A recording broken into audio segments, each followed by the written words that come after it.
As a matter of fact, and I've said this many times before, when the Quran talks about role model fathers, it keeps going back to Yaqub alayhi salam. Yaqub alayhi salam is highlighted as a model for fathers and how you're supposed to be with your children. And yet, even in that amazing, beautiful household, that is 3 generations of prophets. Ibrahim alayhi salam, Ishaq alayhi salam, Yaqub alayhi salam, and then their sibling Yusuf alayhi salam. 4th generation too. Even in that household, trouble makes its way as a result of what? Jealousy. Between siblings. Between siblings. Sibling rivalry they call it nowadays, right?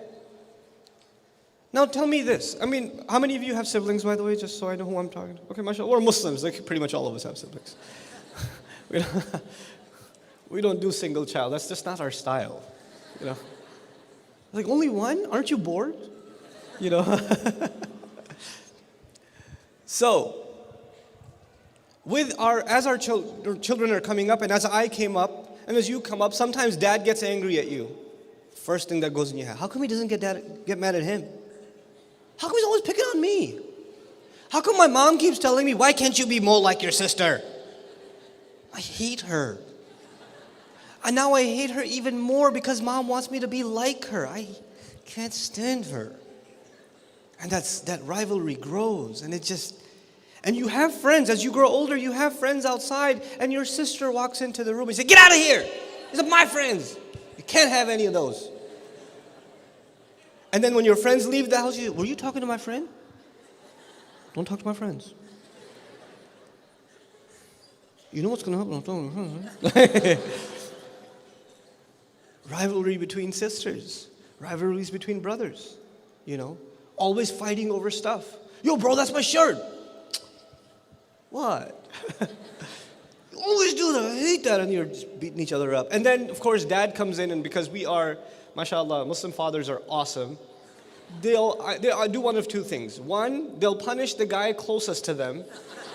Right? That's one like justice system in the Muslim. Hey, come here. That's one. And two, this is also a pretty amazing, no, we should have equal rights. So let's gather the entire extended family and punish all of them. Because, you know, right? And as you're all getting punished, you blame that one. It's because of his.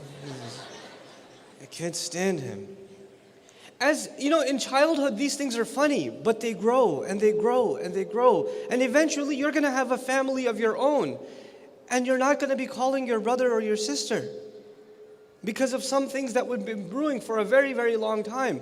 I tell you now, as a matter of fact, I think one of the people that understands me better than anybody else, I can talk to her when I can't talk to, even my mom I can't talk to sometimes about some things, my wife, nobody will understand like my older sister. And she's very different from me. We're like polar opposites. We get on each other's nerves. We do. But when it comes to certain things, I know the only one that will understand what I'm saying is her. And she knows the only one that will understand what she's saying is me. So we call each other and talk about that stuff. You know, siblings have to have a lot of love for each other. And it's amazing, you know, some things Allah put inside of us. You'll be beating each other to death at home. Like, you two guys are just pounding each other. And then you go to school and somebody says something about your little brother. You go, what you say about my brother?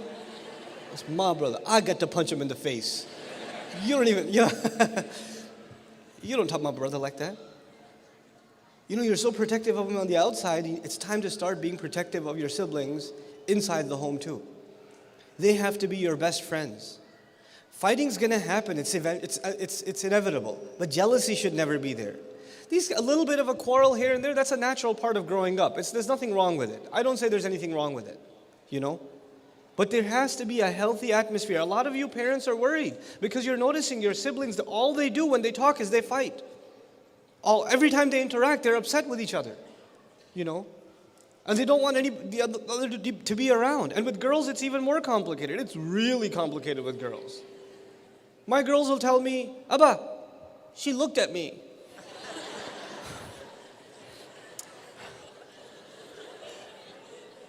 Okay, calm down.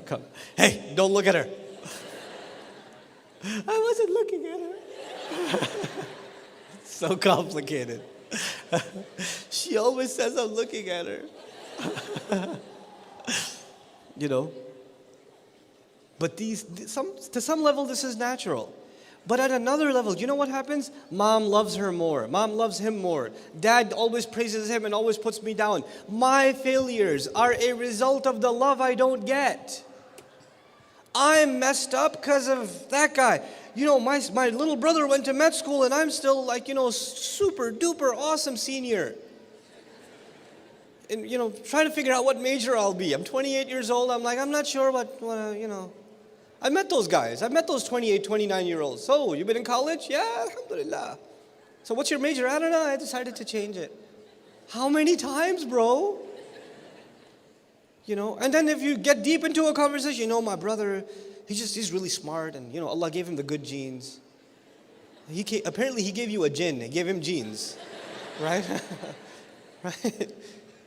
Don't blame your inadequacy on somebody else.